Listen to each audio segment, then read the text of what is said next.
Ethan, ito na ang huli nating pagkolekta ng basura sa Balintawak, malumanay ngunit madiing sabi ni Victor Damon, ang leader ng kanilang grupo. Opo, boss. Tara na, sagot ni Ethan habang maingat na inilalagay ang isang sako ng basura sa likod ng truck. Ayos na to, masaya niyang sambit sa kasamahan niyang si Daniel, sabay silang nag-appear bilang tanda ng kanilang kasiyahan. Masigla ang kanilang kilos dahil alam nilang ilang oras na lang ay makakapagpahinga na rin sila. Ilang minuto pa lamang ang lumipas nang huminto ang truck sa harap ng isang malaking tambak ng basura. Tara na, bilisan natin para makauwi agad. Mukhang uulan na, paalala ni Ethan sa kanyang mga kasamahan. Kuya Ethan, tingnan mo tong sako, mukhang marami na naman tayong mapapakinabangan dito, masiglang sabi ni Lucas habang hawak ang isang sako. Maganda yan, dagdag kita na naman sa atin, sagot ni Ethan habang patuloy na nagbubuhat ng mga sako. Lumakad pa siya ng kaunti upang kolektahin ang iba pang basura sa paligid. Habang abala sila sa kanilang trabaho, biglang napansin ni Ethan ang isang matandang lalaki na nakahandusay sa tabi ng tambak ng basura. Tatay, ayos lang po ba kayo? Tanong niya nang may pag-aalala habang marahang yumanig sa balikat ng matanda. Ethan, bilis. Ikaw na lang ang hinihintay namin. Tara na, tawag ng isa sa kanyang mga kasamahan. Ngunit nanatili si Ethan sa tabi ng matanda. Boss, may matandang lalaki dito. Ano po ang gagawin natin? Tanong niya kay Victor Damon na agad bumaba mula sa truck. Hayaan mo na yan. Hindi natin responsibilidad yan, madiing sagot ni Victor. Ngunit hindi mapalagay si Ethan. Pero, boss, tila nag-aalinlangan niyang tugon. Sa halip na sumunod, muli niyang nilapitan ang matanda. Boss, buhay pa siya. May pulso pa, sabik niyang sabi. Ethan, hindi ka pa rin natututo. Hindi mo ba naaalala nung nakaraang buwan? Nabugbog ka dahil tumulong ka sa mga lalaking akala mo nangangailangan, pero mga holdapper pala, mariing paalala ni Victor. Boss, mauna na po kayo. Dadalhin ko na lang si tatay sa ospital. Kailangan niya ng tulong, matapang na sagot ni Ethan. Kung hindi ka sasama ngayon, mamarkahan kitang absent. At tandaan mo, may babala na ako sa'yo. Pwedeng masuspinde ka, banta ni Victor. Boss, buhay pa ang tao. Kawawa naman kung pababayaan natin siya. Baka may naghihintay pang pamilya sa kanya, sagot ni Ethan na puno ng malasakit. Bahala ka sa desisyon mo, Ethan. Pero huwag mong sabihin na hindi kita binalaan, sabi ni Victor bago tuluyang yumandar ang truck. Kuya Ethan, masiglang tawag ni Lucas habang abala sa kanilang gawain. Inihagis nito ang kanyang body bag mula sa gilid ng sasakyan. Agad naman itong sinalo ni Ethan ng may kasanayan. Good luck, kuya, pahabol na sigaw ni Lucas kasabay ng kanyang masiglang pagkaway habang papalayo ang kanilang truck. Naiiling na lang si Ethan habang sinusundan ng tingin ang truck na unti-unting nawawala sa kanyang paningin. Nang tuluyan nang mawala ang truck, muli niyang nilinggan ang matandang lalaki na nakahandusay pa rin sa tabi. Lolo, gising po, marahan niyang tawag. Napangiti siya nang marinig ang mahinang ungol ng matanda. Agad niyang ay nalalayan ito upang maibangon at saka dahan-daang pinasan. Habang naglalakad, napansin niya ang paparating na taxi. Walang pag-aalinlangan, agad niya itong pinara. Binuksan niya ang likurang pinto at maingat na inihiga ang matanda sa loob. Ngunit hindi niya inaasahan ang tugon ng driver. Nako, ang baho naman ng kasama mo, kuya. Ang dumi pa. Kung alam ko lang, hindi ko na kayo hinintuan. Kalilinis ko lang ng sasakyan ko, reklamo ng driver na may halong inis. Hindi napigilan ni Ethan ang bahagyang pagkairita. Kuya, bawal tumanggi sa pasahero, lalo na't ganito ang sitwasyon. Hindi ka ba naaawa sa matanda? Tara na, sa pinakamalapit na ospital tayo. Madiing sabi niya, ngunit nanatili pa rin ang respeto sa kanyang tono. May pambayad ba kayo? Tanong ng driver na tila nag-aalinlangan pa rin. Napangisi si Ethan bago sumagot, huwag kang mag-alala, kuya. Hindi holdapper ang pumapara ng taxi na walang pambayad. Sa kanyang sagot, tila napilitan ng driver na yumandar. Ilang minuto lamang ang lumipas at narating nila ang General Hospital. Agad niyang ay nalalayan ang matanda papasok sa emergency room. Mabilis namang inasikaso ng mga staff ang matanda. Kayo po ba ang kamag-anak? Tanong ng doktor kay Ethan. Hindi po. Nagkataon lang po na nadaanan ko siya at naisip ang tulungan, mahinahon niyang sagot. Ganun po ba? Hihintayin na lang namin siyang magkamalay. Pero habang hinihintay, ipinagawa ko na rin ang mga kinakailangang lab test niya. Kung maaari, Mr. Delval, maaari ba naming makuha ang inyong numero para sa karagdagang impormasyon? Tanong ng doktor na may magiliw na ngiti. Opo, walang problema, sagot ni Ethan. Mabuti na lang at kahit hindi bago ang kanyang cellphone, ay nagamit niya ito para magbigay ng contact details. Sa kabila ng kanyang ginawa, ikinagalit ng kanilang management ang biglaan niyang pagkawala noong gabing iyon. Ngunit sa halip na magpaliwanag, tinanggap na lang niya ang sitwasyon. Alam niyang hindi lahat ay mauunawaan ang kanyang dahilan. Bakit ba kasi, Apo, tulong ka ng tulong kahit sino na lang. Basta mukhang nangangailangan, tinutulungan mo. Nung nakaraang buwan nga, muntik ka nang mapahamak, puna ng kanyang lola na si Sofia Ines.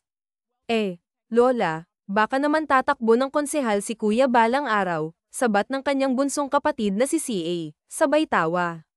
Nako, sumabat na naman ang kapatid kong maraming alam. Kumusta ang pag-aaral mo? Mabilis na pag-iiba ni Ethan ang usapan.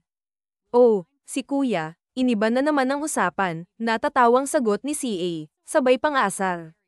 Naiiling na lang ang kanilang lola habang bumalik ito sa kusina. Kuya, may tanong ako, biglang sabi ni CA. Ano yun? Tanong ni Ethan. Kung tutuusin, kahit hindi ka nakapagtapos ng kolehiyo, magagamit mo pa rin ang talino mo. Ako rin, pwede kong gamitin ang akin. Hindi ba natin kay tatay nakuha ang talino natin? Tanong ni CA na puno ng inosenteng pagkamangha. Basta, nasabi ko na sayo, ayokong gamitin natin ang pambihirang talino na ito sa masamang paraan. Delikado iyon. Mas mabuti nang mamuhay tayo ng simple at normal, sa paniniwala ng iba na wala tayong kakaiba. Mas masarap ang tahimik na buhay, mahinahong paliwanag ni Ethan sa kanyang kapatid. Si Ethan ay isang lalaking likas na matalino, isang biyaya na bihira lamang makamtan ng iba. Ngunit sa kabila ng kanyang pambihirang talino, pinili niyang itago ito. Sa halip na ipagpatuloy ang kanyang pag-aaral sa kolehiyo, nagdesisyon siyang huminto at magtrabaho bilang isang garbage collector. 3 araw matapos niyang dalhin ang matanda sa ospital, nakatanggap siya ng tawag mula sa hospital staff. Isinugod nila ang balita na nagkamalay na ang pasyenteng kanyang tinulungan. Subalit, sinabi rin nilang wala itong maalala. Sa kabila nito, nagpunta pa rin si Ethan sa ospital upang personal na makita ang matanda. Sa kabila ng kanyang limitadong kakayahan sa pera, gumawa siya ng paraan upang mailabas ang matanda. Sa huli, iniuwi niya ito sa kanilang tahanan, isang maliit na barong-barong sa squatter area kung saan halos lahat ng residente ay kapwa niya mahihirap. Ang lugar na iyon ay matagal nang pinag-aagawan. Maraming beses nang pinilit ng may-ari ng lupa na paalisin ang mga nakatira doon, ngunit nanatili ang mga tao dahil wala silang ibang mapupuntahan.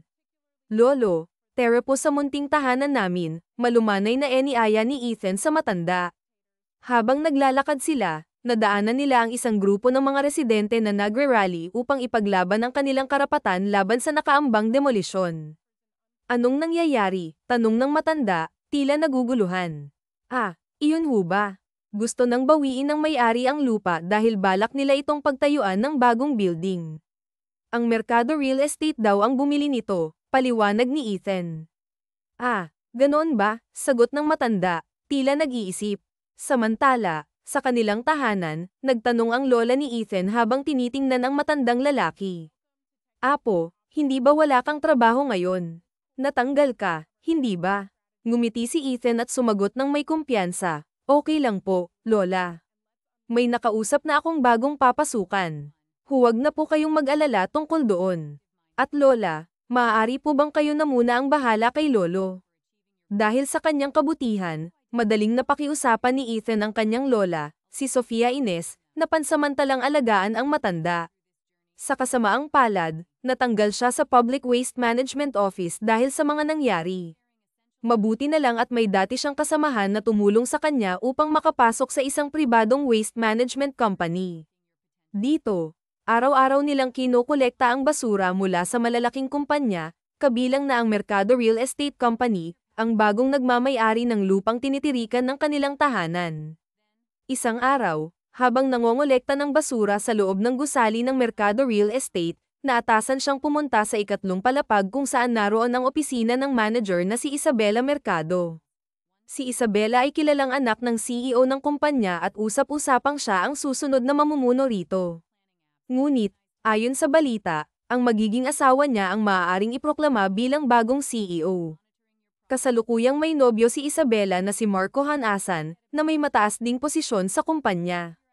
Maingat na kumatok si Ethan sa glass door ng opisina ni Isabela. Narinig niya ang malumanay na sagot nito, kaya pumasok siya ng maayos. "Sino ka? Bagong janitor ka ba?" tanong ni Isabela habang nakataas ang isang kilay. "Ah, hindi po, ma'am. Garbage collector po ako," sagot ni Ethan ng magalang at mahina. "Garbage collector? Hindi ba dapat nasa basurahan ka? Bakit ka nandito sa opisina ko? Mukha bang tambakan ng basura ang office ko?" mataray na tanong ni Isabela. "Ah, hindi ho," sagot ni Ethan sabay ngiti. Nang ngumiti siya, lumitaw ang kanyang mapuputi at pantay-pantay na mga ngipin. Bahagyang natulala si Isabela, ngunit agad niyang itinago ang kanyang reaksyon. Sanay na si Ethan sa ganitong mga eksena, ngunit nanatili siyang magalang at propesyonal. "Pasensya na po, ma'am. Wala raw pong ibang maatasan ang isang staff sa ibaba. Nag-aalala po sila na baka magalit kayo kung maiwan ang basura dito sa opisina." Mahinahong paliwanag ni Ethan habang nakatingin kay Isabela, na nakataas pa rin ang kilay. Sa halip na may Rita, bahagya siyang ngumiti at kinindatan ang dalaga. "Ah, kukunin ko na po ang basura ninyo, Mr. Ray," biro niya, pigil ang ngiti. Tila sinasadya niyang inisin ang dalaga, na halatang hindi sanay sa ganitong uri ng pakikitungo. "Aba, ang kapal ng mukha mo ah. Feeling gwapo ka, ano?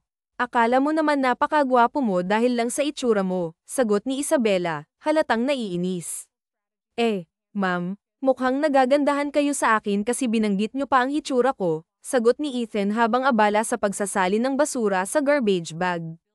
"Grabe naman, ang dami-dami na pala ng basura dito. Sana po, kung hindi na kaya ng mga janitor o utility personnel ninyo, kayo na po ang magtapon. Malapit lang naman ang trash can." "Oh, ayun lang po," sabay turo niya sa basurahan. "Napaka-antipatiko mo naman," sagot ni Isabela, halatang naiinis. "Sukat ba namang utusan mo akong magtapon ng basura? Hindi ako pinalaki at pinag-aral para gawin yan." Ngumiti si Ethan at lumapit ng bahagya, halos isang dangkal na lang ang layo ng mukha niya sa nameplate ng dalaga. "Ah, Isabela pala ang pangalan mo, ma'am. Alam mo ba, grade 1 pa lang, tinuturo na sa mga bata ang tamang paglilinis at pangangalaga sa kapaligiran. Saang school ka ba nag-aral at parang hindi na ituro sa'yo yun?" tanong niya na may halong biro, habang nakangiti. "Bastos ka. Ang lakas ng loob mong pangaralan ako. Sino ka ba? Isa ka lang namang hamak na garbage collector," galit na sabi ni Isabela. Tangkang kukunin nito ang telepono sa mesa, ngunit maagap itong hinawakan ni Ethan. "Pasensya na po, ma'am. Na-offend ko ba kayo? Kayo po kasi, parang hindi sanay mapagsabihan ng mali. Akala nyo yata, dahil mayaman kayo at nasa magandang opisina, kaya nyo nang gawin ang lahat. Pero sige na po, marami pa po kaming kokolektahin na basura," sagot niya, sabay taas ng kilay at kindat, bago nagpaalam at umalis na dala ang basura. Paglabas niya ng opisina, napansin niyang maraming babaeng staff ang nakatingin sa kanya, tila kinikilig. Sino nga ba naman ang hindi mapapansin si Ethan? Kahit na simpleng garbage collector lang siya, ang kanyang tangkad, morenong balat, mapunggay na mga mata, matangos na ilong, at mapuputing ngipin ay sapat para agawin ang atensyon ng sinuman. "Ba't ang tagal mo?" tanong ng kasama niyang si Jason habang hinihintay siya sa truck. "Wala lang, may sinermonan lang akong magandang dilag," sagot ni Ethan na may ngiti sa labi. Sumakay na siya sa truck at umalis na sila sa gusali. Sa isip niya, umaasa siyang muli niyang makikita ang dalagang si Isabela. Pag-uwi niya, laking gulat niya nang makita ang kanyang lola at kapatid na nakikipagtalo sa labas ng kanilang bahay. "Oh, Lola, bakit po kayo nakikipagtalo kay Sofia Ason?" tanong niya, halatang naguguluhan. "Ay ho, Ethan, ilang buwan na ang nakalipas, hindi pa rin kayo nakakabayad ng utang niyo sa akin. Ang lakas ng loob niyo pang mag-ampon, samantalang hindi nga kayo makabayad dito sa bahay," pasinghal na sabi ni Ginang Sofia Ason, na halatang inis. "Pasensya na po, Ginang Sofia. Pero bakit ba hindi kayo makapaghintay? Nasa squat lang naman po tayo. Oo, magbabayad din kami, sagot ng lola ni Ethan, na pilit nagpapakumbaba. Huminga ng malalim si Ethan, at mahinahong sumagot, Ginang Sofia, kakapasok ko lang po sa trabaho. Hindi naman po sa ayaw naming magbayad, pero sa tingin niyo po ba, tama na pabayaan ko na lang ang isang matandang nangangailangan? Kung kayo po ang nasa kalagayan niya, gusto niyo po bang pabayaan kayo? Hindi naman po siguro, di ba? Sa kanyang mga salita at mahinahong tono, tila napakalma niya si Ginang Sofia. Napangiti pa ito ng bahagya ng akbayan siya ni Ethan. Nako, Ethan, nadadaan mo na naman ako sa mga pambabala mo. O siya, pagbibigyan pa kita ng isang buwan.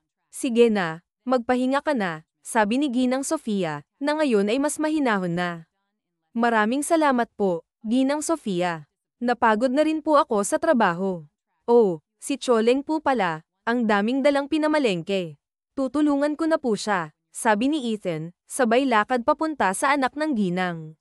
Salamat, Kuya Ethan. Pasensya ka na kay nanay ha, sabi ni Choleng, na halatang nahihiya. Walang problema, Choleng. Ako nga ang dapat magpasalamat sa inyo. Pasensya na talaga, sagot ni Ethan, na kilalang matulungin sa kanilang lugar. Dahil sa kanyang kabaitan, hindi nahihirapan ang mga tao tuwing siya ang humihingi ng pabor. Ang galing mo talaga, Kuya Ethan. Saludo ako sa'yo, masayang sabi ni CA, na halatang humahanga sa kanya. CA, huwag mo nang patulan si nanay. Kanina pa siya nagagalit dahil kinu-question niya ang matandang lalaki. Ano nga po ang pangalan niyo, Lolo? Isang linggo na po kayong nandito. Pero Lolo, lang ang tawag namin sa inyo, magalang na tanong ni Ethan sa matandang lalaki. Ay ho, mabuti kang tao. Sana lahat ng tao ay katulad mo, sagot ng matanda, na halatang humahanga sa kabutihan ni Ethan. Ganun po ba, Lolo? Huwag po kayong mag-alala, hindi namin kayo mamadaliin na alalahanin ang pangalan ninyo. Pero kung gusto nyo po, maari nating ipaanunsyo ang tungkol sa inyo para mahanap ang pamilya ninyo, alok ni Ethan. Kuya, sabi ng doktor, baka may amnesia siya, o baka Alzheimer's, yung sakit ng matatanda. Sigurado ka bang kaya nating alagaan siya? Tanong ni CA, na may halong pag-aalala. Kayang-kaya natin, CA nandito naman kayo ni Lola. Isipin mo na lang, para na rin siyang si Lolo natin, sagot ni Ethan na puno ng determinasyon. Dahil dito, wala nang nasabi pa ang kanyang lola at kapatid. Pinagpatuloy nila ang pag-aalaga sa matanda hanggang sa ito'y lumakas at nagpasya ng sumama kay Ethan sa trabaho. Sa isa sa mga araw ng kanilang pangungulekta ng basura, napadpad sila sa Mercado Building. Lolo, huwag na po kayong sumama. Umuwi na lang po kayo sa bahay, sabi ni Ethan, na nag-aalala sa kalagayan ng matanda. Paano kung biglang sumakit ang likod niyo? Tanong niya sa matanda. Hindi, okay na ako kaya sasama ako. Gusto ko lang makita ang ginagawa mo sa trabaho. Ikaw ba ang magmamaneho? Dito lang ako sa tabi mo, giit ng matanda. Okay, sige. Ako raw po muna sa ngayon, pero sa likod talaga ako dapat, Lolo, nakangiti niyang sabi tapos ay pinaandar na ang makina ng sasakyan. Nang makarating sila sa Mercado Building, nakaramdam siya ng tuwa sa pag-asang makikita niyang muli ang Mata-Ray na dalaga na naengkwentro niya noong mga nakaraang araw. Ngunit totoong nabigla nga siya kasi malayo pa lang ay natanong niya na ito na nakatayo sa harap ng kotse at entrance ng building habang kahawak ang kamay ng isang lalaki. Mabilis niyang naiproklama niya sa likurang bahagi ng sasakyan, Boss Ethan. Ano bang nangyayari sa'yo? Sabay-sabay na sigawan ng 5 niyang kasamahan. Lolo, okay lang ho ba kayo? Nag-aalala niyang tanong sa matanda na katabi niya. Ah, oo, Ethan. Ayos lang ako. Ano bang nangyari? Pasensya na ho, Lolo. May nakita lang akong hindi kaaya-ayang tingnan, sagot niya tapos ay muli nang pinaandar ang truck papasok sa likod ng building. Nang may hinto ay agad siyang bumaba, pero hindi niya nalimutang bilinin ang matanda. Lolo, pwede naman kayong bumaba at maglakad-lakad, pero huwag ho kayong lalayo, bilin pa niya. Tumango lang ang matanda sa sinabi niya. Nang makaalis na sila, tsaka lang bumaba ang matandang lalaki at alam nito ang pasikot-sikot sa buong lugar. Naglalakad lang ito na parabang pagmamayari nito ang buong building. Nakapagtataka rin na walang kahit na sino ang naninita sa matanda. Ethan, Okay lang ba yung lolo mo roon? Kasi namamasyal na para bang akala mo park ang lugar na to. Baka mamaya masita tayo dahil sa kanya, saad pa ni Jason na nag-aalala lang. Hayaan mo, susundan ko. Sabihan mo lang ako kapag okay na ng lahat. Wala na raw bang naiwan doon sa taas, paniniguro niya. Umaasa kasi siya na baka may naiwan pang basura at makita niyang muli si Isabela habang naglalakad siya. Narinig niya ang helanghing ng isang babae habang nakikipagharutan sa isang lalaki. Nang masilip niya, nakita niya yung lalaking kanina lang ay ka-holding hands ni Isabela. Ano ba, sir? Baka mamaya makita tayo ni Ma'am Isabela, sabi ng malanding babae. Hayaan mo siya, napakaarte. Kahit nahalik ayaw magpahalik, masyadong pakipot, inis na sabi ni Marco.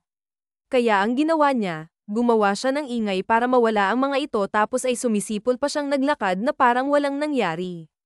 Marco, tawag ng boses na narinig niya. Nang lingunin niya, nakita niyang si Isabela yun. Wala siya rito, mahina niyang sagot. Baka naroon sa kabilang dako, ikinumpas pa niya ang mga kamay niya para umalis ang dalaga ngunit lalo pa siya nitong nilapitan. Ayaw niyang makapunta ito kung saan niya nakita na may kaharatan ng nobyo nito. Sino ba yung Marco, boyfriend mo? Tanong niya. Ikaw na naman. Bakit ba pakalat-kalat dito sa loob ng building namin ang isang tulad mong garbage collector? Nakakatakot ka na, ha? Baka mamaya na ninikat ka lang dito, paratang ng dalaga na hindi pinansin ang tanong niya. Napailing siya bago sumagot, alam mo, masamang habit yung ginagawa mong panghuhusga ng kapwa. Tsaka sa gwapo kong to, kahit na kailan hindi pa ako napaghinalaan masamang tao. Kahit na ganito ang trabaho ko, hindi ako masamang tao, mahina niyang sabi habang tinatali ang mga itim na plastik na may lamang basura. Napa-array. Isabela na tiningnan siya tsaka sinabi, bakit ganyan ka? Akala mo kung sino kang napakabuting tao at parating tama.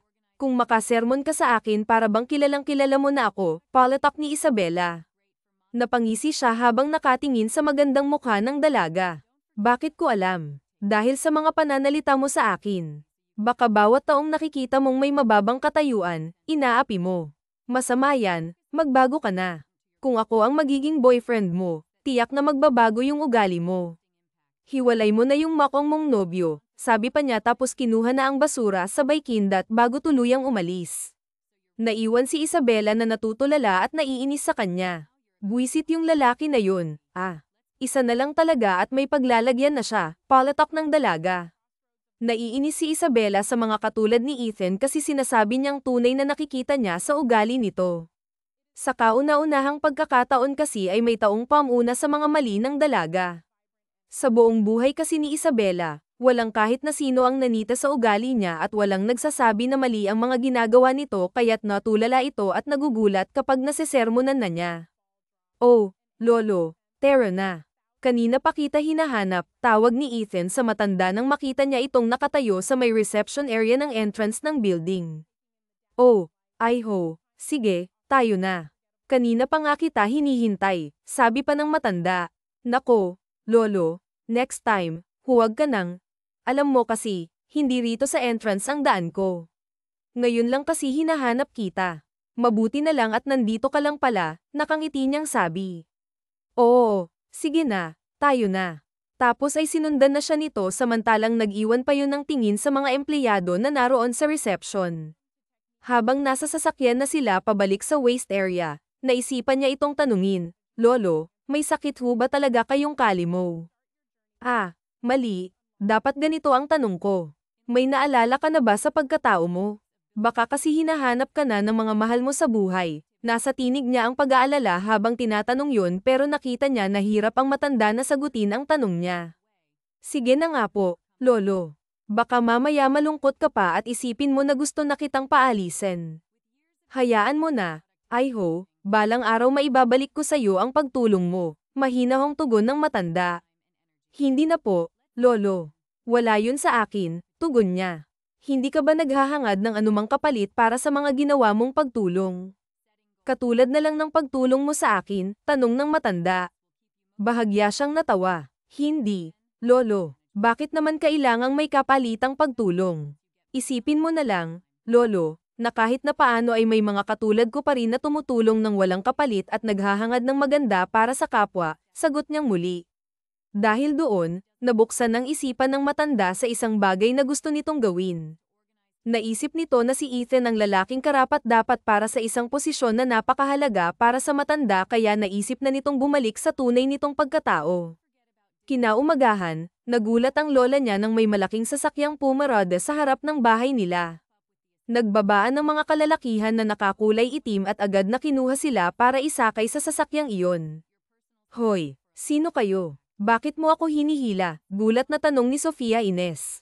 Lola, kuya. Si Lola, sigaw ni Cynthia kaya agad siyang lumabas. Sino kayo? Bakit nyo kinukuhang lola't ang kapatid ko? Tanong niya sa mga lalaki. Tumakbo siya para pigilan ang mga lalaki pero pati siya ay kinuha rin ng mga ito. Malalaki ang mga katawan at marami ang mga lalaking yun kaya hindi siya nakapagpigil lalo na nang may pasok na silang tatlo. Nakita niyang lumabas ang matandang lalaki na tinulungan niya. Lolo, tumakas ka na. Masasama sila. Umalis ka na, sigaw pa niya sa matanda. Ngunit laking pagtataka nila nang ibukas ng isa pang lalaking nakaitim ang pintuan ng sasakyan sa gitnang bahagi ay pumasok doon ang matanda. Sir, okay na po ba kayo? Tanong ng lalaki at tumango lang ang matanda. Huwag niyo nang idamay ang mga matatanda at kapatid ko. Ako na lang ang saktan niyo kung may atraso ako, handa ko yung pagbayaran, sigaw niya dahil sa tindi ng pag-aalala. Kumalma ka lang, Ethan, sabi ng matanda na ikinagulat niya. Nanlalaki ang mga mata nilang tatlo ng lola niya at kapatid. Bigla kasing nag-iba ang boses ng matandang lalaki. Kuya, mafia boss yata si Lolo, natatakot na sabi ni CJA. Ganito yung mga nababasa ko sa webtoon. Kuya, naiiyak pa nitong sabi. Tumigil ka, nasa panganib nga tayo yan pa ang iniisip mo, saway ni Sofia Ines. Sorry na po, Lola. Sabi ni CJA. Ano ba talagang nangyayari, Ethan? Tanong pa ng lola niya.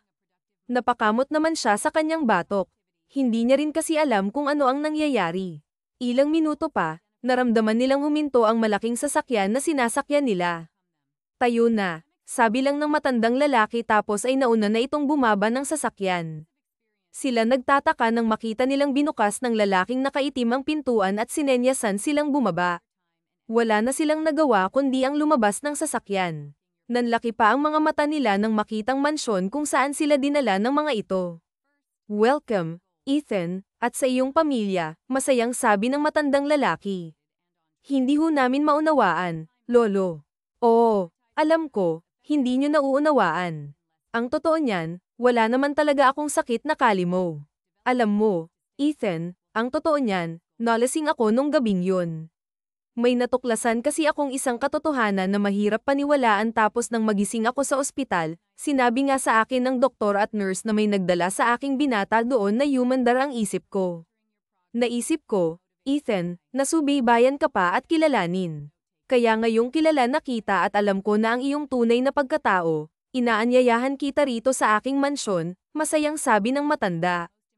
Kung ganun, sino ho ba talaga kayo? Tanong pa rin ni Ethan na hindi palubos ang paniniwala. Ako si Alfonso Mercado. Ako rin ang may-ari ng building na palagi mong kinukuhaan ng basura, pagtatapat ng matanda. Halos mapa-atres at kamantek ng matamba ang lola ni Ethan sa pagkabigla. Mayaman ka naman pala, bakit ka pa nagpapanggap? Tanong ni Sofia Ines. Hayaan mo at ipapaliwanag ko sa inyo. Sa ngayon, tayo sa loob para maipahatid ko na kayo sa mga magiging kwarto nyo. Magpahinga na muna kayo kasi mamaya darating ang nag-iisa kong kamag-anak at meron akong mahalagang sasabihin, sabi pa ng matanda. Nang gumabi na, ipinatawag sila ng Don Alfonso Mercado at doon nga sa opisina nito. Naroon ang ilang mga tao. Nanlaki pa ang mga mata nilang pareho nang makita nila ang isa't isa roon. Ikaw? Oo, ako, natatawa niyang sagot. Bakit ka na naman nandito? Anong ginagawa mo rito sa bahay ng lolo ko? Lolo mo? Oo, Ethan, siya si Isabela, ang nag-iisa kong apo, anak ng yumao kong anak na lalaki. Maupo kayo rito nang magkakilala pa kayo ng maigi, sabi ng matanda. Bakit, lolo? Hindi ko maunawaan ang biglaan mong pagpapatawag sa akin, tanong ni Isabela. Malaki ang mansyon kaya kahit na nasa iisang lugar sila ng lolo niya, hindi sila halos magkita. Sandali, Hindi mo man lang nalaman na nawala ang lolo mo ng halos isang buwan, tanong niya na nagugulat kasi wala man lang alam ang dalaga sa mga nangyari sa matanda. What? Bakit po, lolo? May nangyari ba sa inyo? Takang tanong ni Isabela. Hayaan na ninyo ang lahat, saka ko na lang ipapaliwanag. Mas mahalaga itong sasabihin ko. Tulad nga ng sinabi ko, ipapasok ko ng kasal mo sa lalong madaling panahon, sabi ni Don Alfonso. Saka na lang yan, lolo. Hindi pa namin napag-uusapan ni Marco ang tungkol sa kasal, sagot ni Isabela na napatingin sa kanya. Siya naman nahimik na lang at sinandal pa niya ang likod niya sa malambot na sandalan ng malaking sopa na kinauupuan niya. Napapangiti siya ng lihim kasi alam niya na tense ang dalaga, panay kasi ang palihim niyang pagtitig kay Isabela. Isabela, hindi ka naman kay Marco kakasal. Ayokong siyang mapakasalan mo, sagot ng matanda. What, lolo? Kung hindi si Marco na boyfriend ko ang pakakasalan ko, sino? Agad na kumunat ang noo ng dalaga. Kita niyang umiiwas ito ng tingin sa kanya. Humarap ito sa matanda kay Ethan, sagot ni Don Alfonso. Dahil sa narinig nila ay lahat sila natulala. Lolo, hay nako, ikaw na nga muna, palatak ng dalaga. Lolo, ano hubang naiisip mo? Bakit ako ipapakasal mo sa mayaman at matalino mong apo? Idagdag pa na parang spoiled brat siya at masamang ugali, pamimintas niya habang pasulyap-sulyap sa dalaga. What? Ang galing mong mimentas no? Akala mo naman napakagwapo mo, sanggal nitong sagot sa kanya. Kaya nga, Ethan, alam kong ikaw ang magiging asawa ng apo ko. Natitiyak kong magbabago na siya ng ugali. Naniniwala ako na kung sino ang parati mong kasama, mahahawa at mahahawa ka. Kaya sana pumayag ka na, Ethan, pakiusap, ng lolo ni Isabela. Pero Don Alfonso, may karelasyon na po ang apo niyo.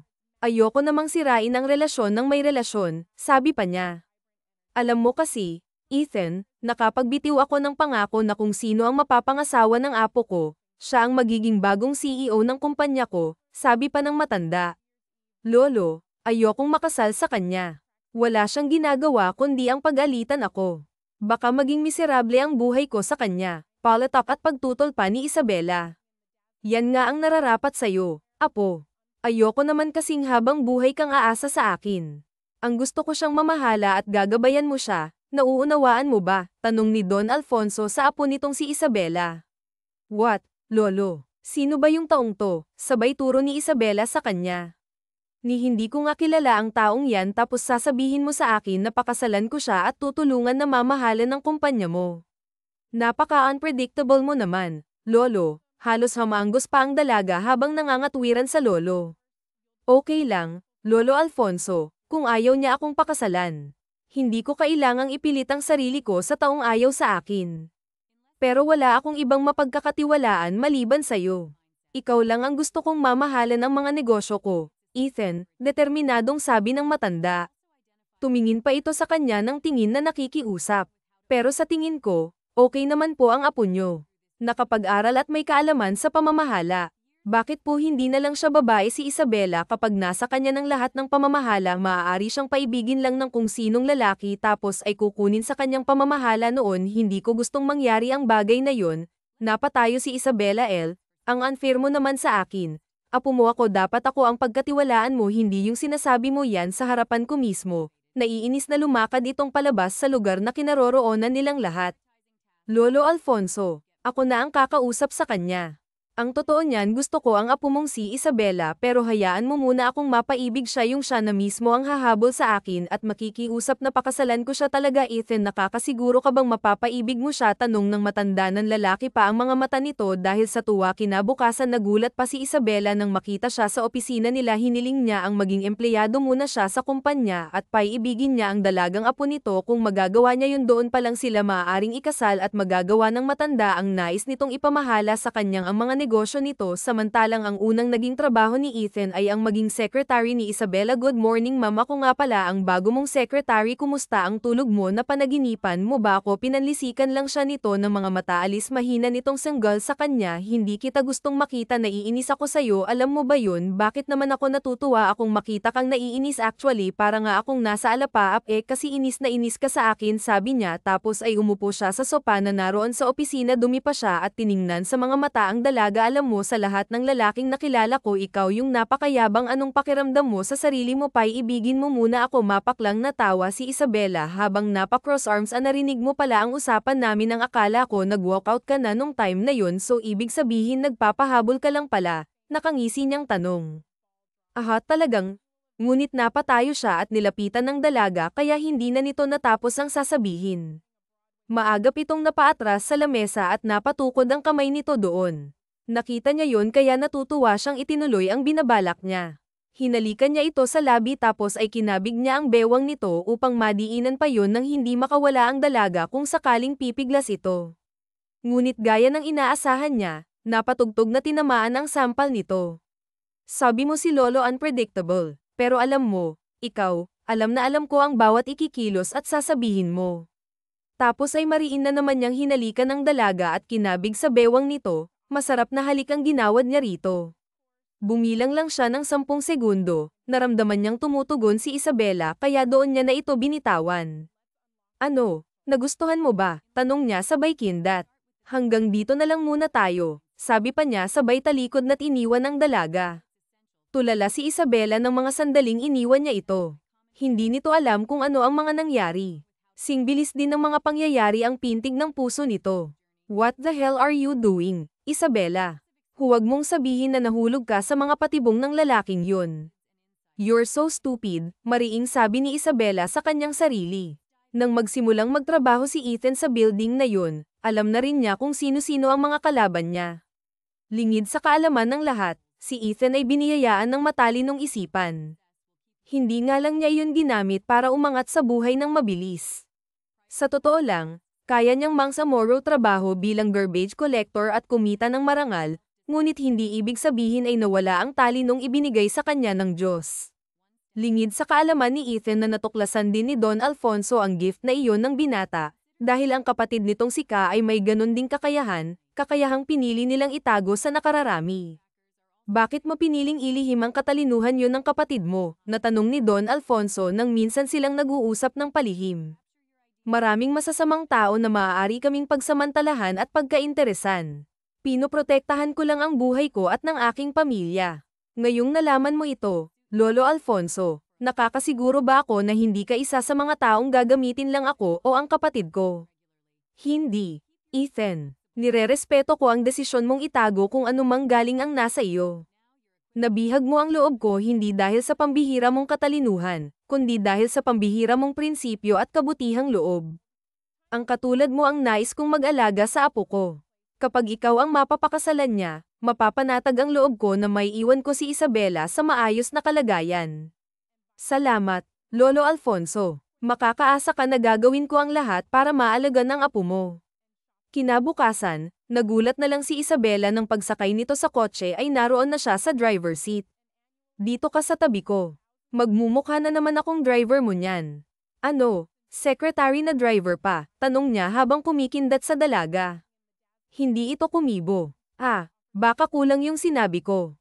Secretary na driver pa, at sweet lover din, turan niya sa dalaga, nakangiti siya habang pinagmamasdan ang nakasimangot nitong mukha. Paandarin mo na. Sagot nito na hindi pinansin ang sinabi niya. Okay, walang sisihan, ha? Sabi niya at pinaandar na nga ang sasakyan. Ilang minuto ang lumilipas nang maramdaman nitong matagal na sila sa biyahe. Ethan, saan naman tayo pupunta? 1 oras na tayo sa sasakyang to. Hindi naman malayo ang opisina, napabugan ng hangin na tanong nito sa kanya. Oo, ngayon mo lang napansin. Malayo na tayo sa opisina mo. May pupuntahan tayong lugar at stay tayo ng 1 week sa lugar na iyon. After 1 week, baka buntis ka na at pakasalan mo na ako. What? This is kidnapping. Sinasabi ko na nga ba? Tapos ano, ipapatak ng milyon sa lolo ko? Tanong ni Isabela. Tumawag si Lolo Alfonso. Kausapin mo, sabi niya sabay hagis ng cellphone sa upuan. Muli na niyang itinoon ang sarili sa daan. Hello, Lolo. Sinasabi ko na masamang tao si Ethan. He is trying ta. Hindi nito natapos ang mga sasabihin. Isabela, ano bang sinasabi mo? Magbabakasyon kayo sa isa sa mga rest house natin sa La Union. Inutos ko yan sa kanya. Naalala ko kasing ilang taon ka ng sub-sub sa trabaho kaya binigyan kita ng bakasyon at si Ethan lang ang pwedeng makasama sa iyo, sabi ng matanda sa kabilang linya. Lolo, bakit mo ba to ginagawa? Alam mo bang hindi pa nasaayos ang relasyon ko kay Marco? It's okay, Isabela. Ako na ang kumausap sa kanya at sa buong pamilya niya. Ipinakancel ko na ang anumang relasyong namamagitan sa inyo, sabi ng matanda. Nagulat na lang ang dalaga nang makita nito na wala na ang lolo nito sa kabilang linya. So, masaya ka na. Napaikot mo na ang isipan ng lolo ko, pasinghal na sabi ni Isabela sa kanya. Wala akong pinapaikot na isipan, Isabela, maliban sa isipan mo at sa puso mo. Alam ko naman na ilang gabi na kitang hindi pinapatulog. Halata sa mga mata mo na ilang gabi ka nang hindi nakakatulog sa kaiisip mo sa akin, nakangisi niyang sabi. Ano? Ang yabang mo talaga, no? Bakit naman hindi? Naalala ko pa kung paano mo tinugon ang mga halik ko. Nasa isipan ko pa kung paano mo marahang pinaikit ang mga mata mo para lasapin ang mga labi ko. Kaya huwag kang magpapanggap na hindi mo ako gusto. Oo na. Aaminin ko na, nadala ako sa mga halik mo, pero hanggang doon lang yun. Liberated akong babae. Sa totoo lang, maraming lalaki nang nakahalik sa akin. Naikama na nga ako ng iba eh. Ano, masaya ka na, nakataas ang kilay na sabi ni Isabela habang sinasabi nito ang bagay na yon. Nakikita niya ang may butil-butil na pawis ang lumalabas sa noo nito. Tanda nang maging ito tensyonado sa mga sinasabing kasinungalingan. Natawa siya ng malakas. Tumawa lang siya ng tumawa habang nagmamaneho. Ano bang nakakatawa? Pasinghal na tanong ni Isabela. Lumalabas na naman sa tinig nito ang inis para sa kanya. Ang sabi nila, the more you hate, the more you love. Totoo kaya yun? Hindi bago pa kita makilala, masama na talagang ugali ko. Hindi ba ikaw na nga ang may sabi na mapangmata ko ng taong mahirap o mas mababa sa akin? Sabi mo nga ba kasi hinam kita nung una tayong magkita? Bakit ako pang natipuhan mo ang sama nga ng ugali ko? Hindi ba alam mo kalokohan lang yung magmahal ka ng taong puro magagandang ugali lang ang nakikita mo? Mahal ka dahil mabait ka, maganda ka, mayaman ka. Paano naman kung wala ka ng lahat ng katangiang yan? Hindi ka mamahalin ng taong yun dahil ang tunay na pag-ibig walang nakikitang dahilan. Sasabihin ko sa'yo desisyon ang magmahal. Inihinto nito ang sasakyan sa tabing daan. Ako mamahalin kita kahit nagaano kasama ang ugali mo. Pwede namang pagtulungang ayusin at baguhin ka sa magandang paraan. Isa pa, naniniwala ako. Gaano man kasama ang tao may kabutihan pa rin kahit nakititing maliban na lang kung sinapian na ng demonyo, sabi pa niya. Ang galing mong mangilog ng ulo. Ganyan mo ba binilog ang ulo ng lolo ko? Sarkastiko ang tanong ni Isabela. Hindi ba kayo nag-usap ng lolo mo? Lumingon siya sa dalaga. Alam mo kung ako sa'yo, aayusin ko ang relasyon ko sa kanya. Baka pagsisihan mo kapag dumating yung time na wala na siya sa'yo, tsaka mo siya mamimiss. At sasabihin mo sa sarili mo na, sayang yung sandaling yun. Nakadama rin siya ng lungkot dahil naalala niya ang mga taong mahal niya na nawala sa kanya. Natahimik rin si Isabela sa kakasalita nito. Kaya naisipan na niyang ipagpatuloy ang kanilang mahabang biyahe. Ilang oras ang lumipas, nakadama siya ng pagod kaya hinihinto niya sa tabing daan ang kanilang sasakyan. Nagulat siya nang bumaba si Isabela. Oh, saan ka pupunta? Nang kumatok ito sa pintuan ng sasakyan. Binuksan niya yun. Tabi dyan. Ako na ang magmamaneho. Baka naman maaksidente pa tayo. Tsaka alam ko naman ang rest house namin, sabi pa ni Isabela. Marahan siyang umusog sa katabing upuan para bigyan ng daan ng dalaga sa driver's seat. Okay, matutulog ako. Siguro naman hindi mo susuwayin ang lolo mo, paniniguro niya sa dalaga. Matulog ka na lang, utos nito sa kanya. Nakatulog nga siya. Nakaramdam siya ng mahinang tapi kaya siya nagising. Nang magmulat siya, naroon na sila sa bahay bakasyunan ni Lolo Alfonso na malapit sa tabing dagat. Ah, malapit pala talaga kayo sa tabing dagat. Itinuloy naman ni Isabela ang pagmamaneho papalapit sa malaking gate. Tapos nang nasa harap na noon ay tsaka ito bumusina. Agad naman yung lalaking lumapit at nagbukas ng gate. Oh, Ma'am Isabela, mabuti po't nakarating na kayo. Nasabi na po sa amin ni Don Alfonso ang pagdating nyo kasama ang asawa mo, sabi pa ni Victor Rudy. Oh, nanlaki pa ang mga mata ni Isabela pero hindi na ito nangatwiran. Sige na, Victor Rudy, At pakipara nito ang makina at saka binuksan ang pintuan ng sasakyan at bumaba. Ganon na lang din ang ginawa niya. Sumunod siya sa dalaga habang naglalakad papasok sa loob ng bungalow type na bahay bakasyunan. Isabela, saan pala ang kwarto natin? Nakapamulsa lang niyang tanong sa dalaga. Bakit? Sa tingin mo iisang kwarto ang gagamitin natin? Nakataas ang kilay na tanong nito sa kanya. Ngunit lumabas ang matandang babae na may dalang ilang kagamitan. Oh, Sofia Azul, saan po ang tungo niyo? Tanong bigla ni Isabela sa asawa ni Victor Rudy. Nako, Sorita, ang bilin sa amin ni Don Alfonso, umalis na muna rito sa bahay. Uuwi muna kami sa kabilang bayan sa bahay ng anak namin. Siya nga pala, inayos na namin ang kwarto niyong mag-asawa. Yung ibang kwarto po ay nakapadlock at pinakuha ni Don Alfonso sa tauhan niya ang mga susi ng kwarto liban sa iisang silid, kaya isang kwarto lamang po ang magagamit niyo, sabi pa ni Sofia Azul. Bakit ho? Hindi pa ho kami tunay na mag-asawa. Bakit gusto ni Lolo na iisang kwarto lang ang gamitin namin? Naiinis na naitanong ni Isabela. Siya naman lihim na natatawa. Alam niyang gumagawa rin kasi ng paraan ng matanda para matupad ang gusto nito. Hayaan mo na. Okay lang naman sa akin, sabi niya pa habang at napatabi pa ang ulo. Siyempre, pabor sa'yo diba? Sanggal ni Isabela sabay talikod na naiwan sila ni Sofia Azul na napatanga na lang sa inaasal nito. Sige na po Sofia Azul. Happy trip sa inyo ni Victor Rudy, nakangiti pa niyang sabi sa ginang. Umalis na ang mga ito. Nang makaalis naman sa kusina, agad siyang tumungo nakaramdam siya ng gutom kaya doon siya nagtungo nakita niya na napunan ng mga pagkaya ng 3 fridge na naroon at lahat ng pangangailangan nila ay nandoon na rin tiyak na pinaghandaan ni Don Alfonso ang planong iyon para sa kanila alam na rin niya kung bakit gustong-gusto nitong siya ang mapang-asawa ni Isabela naalala niya ang lihim nilang pag-uusap kung saan ipinagtapat nito sa kanya ang dahilan ng lahat naglasing ako nung gabing yun Ethan kaya mo ako natagpuan doon dahil sa tinakasin kong mga bantay ko at nagkataong nadulas ako sa may basurahan mabuti na lang at hindi ako tuluyang nabagok salamat sa mga basura hanggang sa nakita mo ako ang dahilan ng aking paglalasing nalungkot ako nang matuklasan kong palihim akong ninanakawan ang pamilya ni Nicolo ang masama pa labis akong nagtiwala kay Nicolo inakala ko na tapat siya sa pagmamahal niya sa apo ko mabuti na lang nakilala kita Ethan nang makilala kita at makita kung gaano kakabuti na sabi ko na ikaw ang sagot sa lahat sabi pa ng matanda. Ano ba yang niluluto mo? Tanong ng dalaga na nagbabalik sa kanya sa kasalukuyan. Ah, ito ba? Masarap to.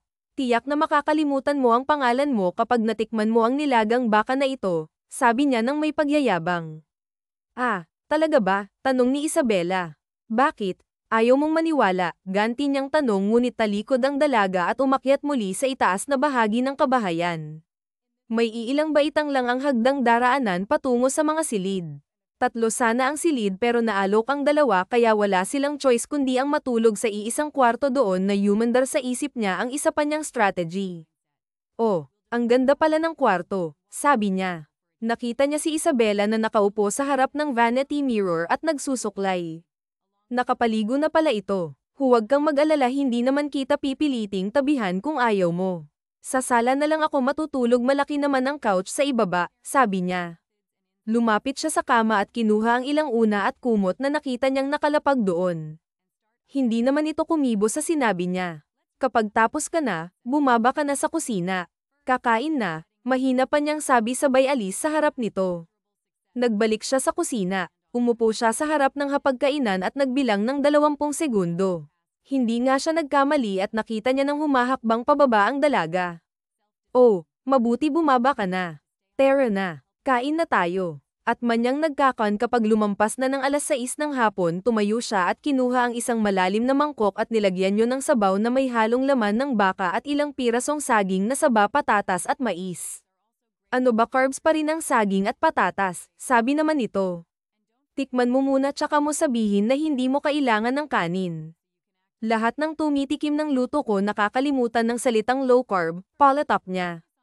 Tumitingin lang ng masama sa kanya si Isabela pero kumilos ang kamay nito at dinampot ang kutsara tsaka tinikman ang sabaw ng nilagang baka.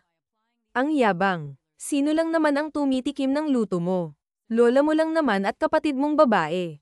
Bakit? May naging girlfriend ka na ba? Naiinis pa kunwari na itanong ni Isabela sa kanya. Bakit? Akala mo ba ikaw lang ang babaeng nakatikim at nabaliw sa manghalik ko? Nakatitig na tanong niya sa dalaga. Kamantak naman itong masamid nang makita ang malagkit niyang pagtitik. Bahagya siyang natawa din. Nahirinan ka, sabi pa niya. Tapos ng oras na yun ay sabay silang naghapunan matapos ang hapunan tila ba nakikisama pati ang panahon sa kanya sinong mag-aakalang uulan ng malakas at may kasama pang kulog at kidlat. Yes, sana lang tumili siya at bumaba rito para sabihing natatakot siya sa kidlat, sabi ni Ethan sa sarili. Kaya lang hindi yata ganon si Isabela, napahiga na lang siya sa sopa at tuluyang ipinikit ang mga mata niya nang mag-brown out. Nakarinig siya ng tawag mula sa silid ni Isabela kaya mabilis siyang tumayo at nagpunta sa kwarto. Isabela, tawag niya, narinig niya itong umiiyak. Anong nangyayari sa'yo? Tanong niya sabay lapit sa dalagang nagtatago sa sulok ng kwarto. Pwede bang maglagay ka ng ilaw? Natatakot ako. Nawalan yata ng kuryente, ang alam ko may generator kami sa likod ng bahay. Okay, pero pansamantala ito muna ang cellphone ko. Sabi niya, inilabas niya ang cellphone niya na nasa bulsa ng suot niyang pantalon, pinailaw niya yun tapos inabot niya ang kamay niya kay Isabela. Hindi naman ito nag-atubili at kinuha ang kamay niya, tapos biglang yamakap sa kanya. Natatakot ako, sabi ni Isabela. Niyakap niya ito para mabawasan ang nararamdamang takot, tapos ay inihiga niya sa kama. Humiga ka lang dyan. Maya-maya, kapag tumila ang ulan, lalabas ako at bubuksan ko ang generator. Tatangka na siyang aalis nang matigilan siya kasi nahawakan ni Isabela ang kamay niya. Pwede bang tabihan mo ako, kung okay lang? Natatakot ako eh. Alam mo kasi, may acluophobia ako. Nakakaramdam ako ng matinding takot kapag nasa madilim akong lugar. Kahit na kailan, hindi pa ako natulog nang walang ilaw o nagpunta sa mga madidilim na lugar. Natatakot ako. Kaya tinabihan niya si Isabela. Sige na, okay na bang ganito? Nababawasan na ba ang takot mo? Oo, salamat, Ethan. Pasensya ka na nga pala kung palagi kitang pinagsusulatan sa akin noon. Wala ring nagsasabi sa akin na mali ang ginagawa ko, alam mo. Ikaw lang ang kauna-unahang nagsermon sa akin kaya siguro ako naiinis sa'yo. Alam ko kaya mo ako inaaway kasi gusto mo na napagsasabihan kita. Alam ko yun, kaya naiintindihan kita. Naunawaan ko ang kalagayan mo, Ethan. Bakit ang dami mong alam? Psychiatrist ka ba? Kasi para bang nagagamot mo ako sa mga salita mo. Para bang nabubuksan ang isip ko ngayon. Masaya kung kayakap ka, sabi ni Isabela. Sa wakas ay napalabas na rin niya ang tunay na katauhan ni Isabela. Noon pa lang, alam niyang hindi naman ito masama talaga. Naiisip niya na maaaring marami rin itong pinagdaraanan na lungkot at walang taong nakakaalam ng mga pinagdaraanan niya. Nang gabing iyon, hindi niya inaakalaing hahalikan siya ni Isabela. Tila tuluyang nawala ang lahat ng takot nito kahit na nasa dilim sila. Yun pa nga yata ang naging dahilan para tuluyan nitong ipagkaloob ang sarili sa kanya. Naganap nga ang lahat ng ninanais niya na mangyari sa kanila, kasabay noon ay ang patunay na siya lang naman ang lalaking nakona kay Isabela. Nagbalik na ang kuryente at tumila na rin ang ulan, ngunit ng mga oras na yun, mahimbing nang natutulog si Isabela habang nakaunan sa kanyang braso. Niyakap rin niya ito upang lalo pang mapalapit sa kanya. Pinagmamasdan niya ang mukha ng dalaga. Nang mabuksan niya ang lampshade na nasa tabi niya lang, kita niya ang maamo at magandang mukha ng babaeng simula pa lang nang makita niya, naisip na niya na sa kanyang sarili na ito na ang babaeng mamahalin niya ng buong buhay niya. Makalipas ang isang linggo ay nagbalik sila sa Manila. Lahat ng tao sa mansyon nila ay nanibago kay Isabela. Pagbalik nito, agad itong humingi ng tawad sa lolo nito. Lolo, sorry na po. I realize na mali ako sa mga pinapakita kong pagtrato sa inyo. I love you, lolo. Ngayon, naunawaan ko nang para sa ikabubuti ko ang lahat ng mga ginagawa mo. Salamat po, lolo, at pumapayag na po akong magpakasal kay Ethan. Sabi pa nito na namumula ang mga pisngi. Mabuti naman, Apo Isabela. Wala akong hangad kundi ang mapabuti ka at makita kang masaya, naluluhang sagot ni Don Alfonso. Nakangiti itong napatingin din sa kanya. Oy, namumula ang mga pisngi ni Ate Isabela, nangaasar na sabat ni CJA. Kuya, ano bang nangyarit bigla na lang bumait si Ate Isabela? Di ba ang sanggit niya pa sa'yo noon? Takang dugtong na tanong ni C.A. Cincho. Pwede ba, mag-aral ka na lang dyan. Huwag mo na kaming intindihin ang ate mo. Malalaman mo rin ang lahat kapag malaki ka na. Sa ngayon, pag-aaral lang at tupagin mo. Oo nga naman, CA. Kapag malaki ka na, mapagdadaanan mo rin ang mga yan, segunda rin ni Sofia Ines na napatingin pa kay Don Alfonso. Gaano po ba kalaki? Natatawang tanong ni CJA kaya't nagtawanan na lang din sila. Nang wala na ang lahat sa loob ng library, naiwan sina Ethan at Don Alfonso doon. Ethan, alam kong hindi mananahimik ang kampo ni Marco. Nagalit sila malamang dahil ipina-address ko ang kasunduang ipapakasal si Isabela sa anak nila. Nalaman ko ring nagpakita ng matinding galit si Marco. Ano kaya ang gagawin natin? May naiisip ka ba? Ako na pong bahala, Lolo. Nakalap ko na ang lahat ng ebidensya habang naroon ako. Ginawa ko ang isang bagay na ayaw kong gawin. Nahack ko ang computer niya at ang lahat ng bank account niya. Lihim kong nilagyan ng hack ang device ang cellphone niya kaya nakita ko rin doon ang lahat ng mga data pati ng mga bank account niya. May isang file siya kung saan nakasave lahat ng bank account statement niya kaya meron na tayong kopya ng lahat ng yun. At isa pa, meron po akong isang sekreto na sasabihin sa inyo, sabi niya kaya't napanatag ang matanda nang malaman ang bagay na ipinagtapat niya. Sa araw ng kasal, handa na ang lahat. Siyempre, magarbo ang kasalang yun at halos lahat ng mga empleyado sa kumpanya ay imbitado, maging ang kasosyo at investor nila ay naroon. Hindi nga akalain ni Isabela na darating din ang parents ni Marco kaya inakala na nito na okay na sa dating nobyo ang lahat. Naglalakad na si Isabela sa gitna ng pulang carpet patungo sa kanya sa harap ng altar. Nang naroon na sila, nagsimulang magtanong ang pari kung may tumutol ba sa kanilang kasal. Nang matiyak na walang tumutol, sinimulan na ng pare ang seremonya, ngunit ginulat silang lahat ng may sumigaw na lalaki, itigil ang kasal. Sigaw ni Marco, maangas pa itong lumakad papalapit sa kanila. Don Alfonso, isang malaking pagkakamali na ipakasal mo si Isabela sa Ethan na yan, matapang na sigaw ni Marco. Marco, nag-usap na tayo, hindi ba? Ikaw at ang iyong mga magulang, pumayag na kayo sa danyos perwisyo na napagkasunduan natin. Ano bang ginagawa nyo? Tanong ni Don Alfonso habang nakatingin din sa mga magulang ni Marco. Don Alfonso, hayaan mo munang magpaliwanag ang anak namin bago ka magalit sa amin. Inililigtas ka lang niya at si Isabela laban sa manggagamit at manloloko na lalaking yan, sabi ng ama ni Marco habang dinuduro si Ethan. Sige, ano bang gusto mong sabihin para matapos na ang lahat ng ito? Tanong ni Don Alfonso habang siya nakatingin lang at naiiling sa mga pinaggagawa ni Marco. Ethan, pigilan mo sila. Ano bang sasabihin niya? Tanong ni Isabela sa kanya. Inakbayan lang niya ang dalaga.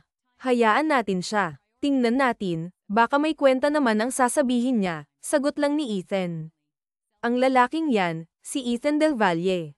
Naalala ko na, Damon. Naging kaklase ko siya noong college at natitiyak kong nakikilala ka niya noon pa dahil sa mga article sa magazine. At alam ko rin na sinusubaybayan niya ang buhay ko kaya nang makita ka niya sa basurahan, alam na niyang mayaman ka, na bilyonaryo ka, at pinaikot ka niya at kinuha lang ang loob mo para sa ganun ay maisipan mong gawin ang mga bagay na ito. Huwag niyong hayaan na paikutin kayo ng lalaking niyan, mariing paratang ni Marco. Malakas siyang natawa. Alam ko naman na gagawin mo yan kaya nga pinaghandaan ko sabi niya. Pagbibintangan mo ako, gamit lang ang mga kapirasong article at larawan ni Lolo Alfonso. Itinaas niya ang isang USB na hawak niya sa kanyang kanang kamay. Alam mo ba kung anong laman nito? Anong sinasabi mo? Ano yung hawak mo? Galit na tanong ni Marco at tinangkang lusubin si Ethan, pero maagap na nakalapit ang mga bodyguard ni Don Alfonso. Maya-maya ay nagpasukan ng mga pulis. Alam mo, Marco, bago mo pa yan sabihin, alam ko na ang lahat ng yan kaya ngayon, hayaan mo naman ang mga pulis ang magpaliwanag sa iyo ng mga kasong kakaharapin mo, sagot din ni Don Alfonso. Marco, hinuhulihan ikaw at ang pamilya mo sa kasong pagnanakaw ng malalaking halaga ng pera mula sa kumpanya ni Mr. Alfonso Mercado. May karapatan kang manahimik dahil lahat ng sasabihin mo'y maaaring gamitin laban sa iyo. Pwede rin kayong kumuha ng abogado, sabi pa ng pulis na hamuli kay Marco at sa pamilya niya. Walang hiya ka, magbabayad ka. Tandaan mo to, banta pa ni Marco habang nagpupumigla sa kamay ng mga pulis. Detective, heto ang flash drive. Paalala ko lang na kahit na mawala yan, marami na akong kopya niyan, paalala niya habang nakangising tinitignan ang mga akusado. Nang mawala ang mga nanggugulo, maayos nilang itinuloy ang kanilang kasal. Oh, paano, apo?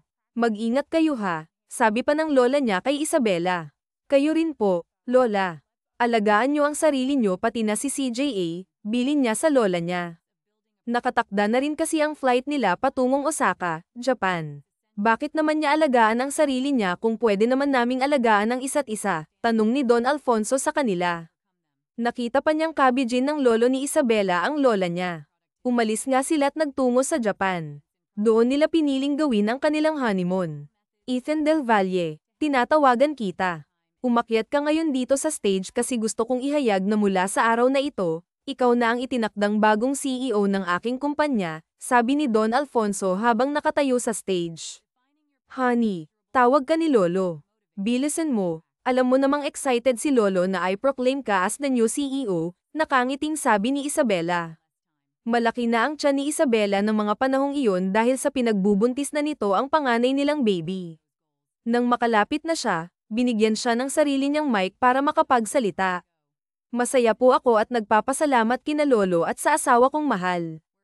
Ang gusto kong linawin, ako po ay assigned CEO lang, empleyado na katulad ng lahat kaya pinapangako ko, bilang bagong assigned CEO, gagawin ko po ang lahat para mapaunlad pang lalo ang kumpanya nang sa ganun ay mas marami pang pamilya ang matulungan natin.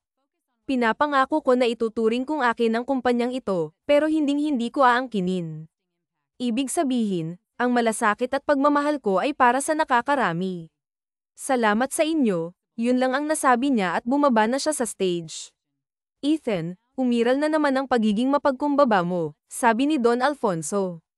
Lolo, mas mainam na ganoon para naman hindi na mamroblema pa ang ibang tao sa atin dahil sa takot nila na kamkamin ko ang kayamanan nyo. Honey naman, huwag mong masyadong isipin yun. Kami ang masusunod, sabat ni Isabela. Okay lang yun. Gagawin ko ang lahat para matulungan si Lolo tapos ikaw, magpahinga ka kasi ayokong mapagod ka sa trabaho, masaya niyang sabi. Matapos ang inauguration, lumabas sa dyaryo at mga magazine ang balitang napalitan na ang CEO ng Mercado Company at nabansagan pa siyang, ang instant CEO. Akalain mo yun, dating magbabasura at garbage collector, ngayon instant CEO na. Magandang strategy yun, mag-asawa ka ng mayaman para yumaman ka rin, sabi pa ng ilang dati niyang kakilala. Inggit lang kayo kasi si Kuya Ethan may gininto ang puso. Ibinabalik lang ng Diyos ang lahat ng kabutihang ginawa niya. Pinagpala siya kasi mabuti siyang tao. E kayo, mga taong halang ang bituka, palatak ng isang babae na kakilala niya. Naroon sila sa dati nilang tinitirahan at naririnig niya ang sabi-sabi sa kanya ng mga taong iyon. Tinakpan ni Isabela ang dalawang tenga niya. Honey, huwag mo silang pakinggan. Ang sinabi ng isang babae ang totoo. Mabuti ka kaya ka pinagpala ng Diyos at pakiramdam ko. Sobrang bait niya sa akin kasi ako ang babaeng minahal mo. I love you, honey, sabi ni Isabela upang palakasin ang loob niya. Hindi mo na kailangang gawin yan. Kaya nga tayo nagpunta rito, hindi ba? Para sa una nating project, bibilhin natin ang lugar na ito at patatayuan ng maayos na pabahay para sa kanila. Tama, at take note, honey. Ako ang nakaisip ha para naman mahawahan ako ng kabutihan mo kasi masarap pala sa pakiramdam na nagbabahagi ng kabutihan, sabi pa ni Isabela. Niyakap niya na ang asawa at muling nahagkan tapos ay umalis na sila para magpatuloy sa kanilang ginagawang pag-iikot. Hinahanap nila yung mga lugar na pwede nilang mabigyan ng tulong. Iyon ang naisip ang gawin ni Isabela habang buntis pa. Gusto niyang ipaglihi ang anak sa mga mabubuting gawa at pananalig sa Diyos. At ngayon nga, sa yugto ng kanilang buhay ay wala na silang mahihiling pa at labis-labis na nagpapasalamat si Ethan sa itaas sa mga pagpapalang ibinibigay sa kanya, may isang mabuting asawa at isang masayang pamilya. Wakas.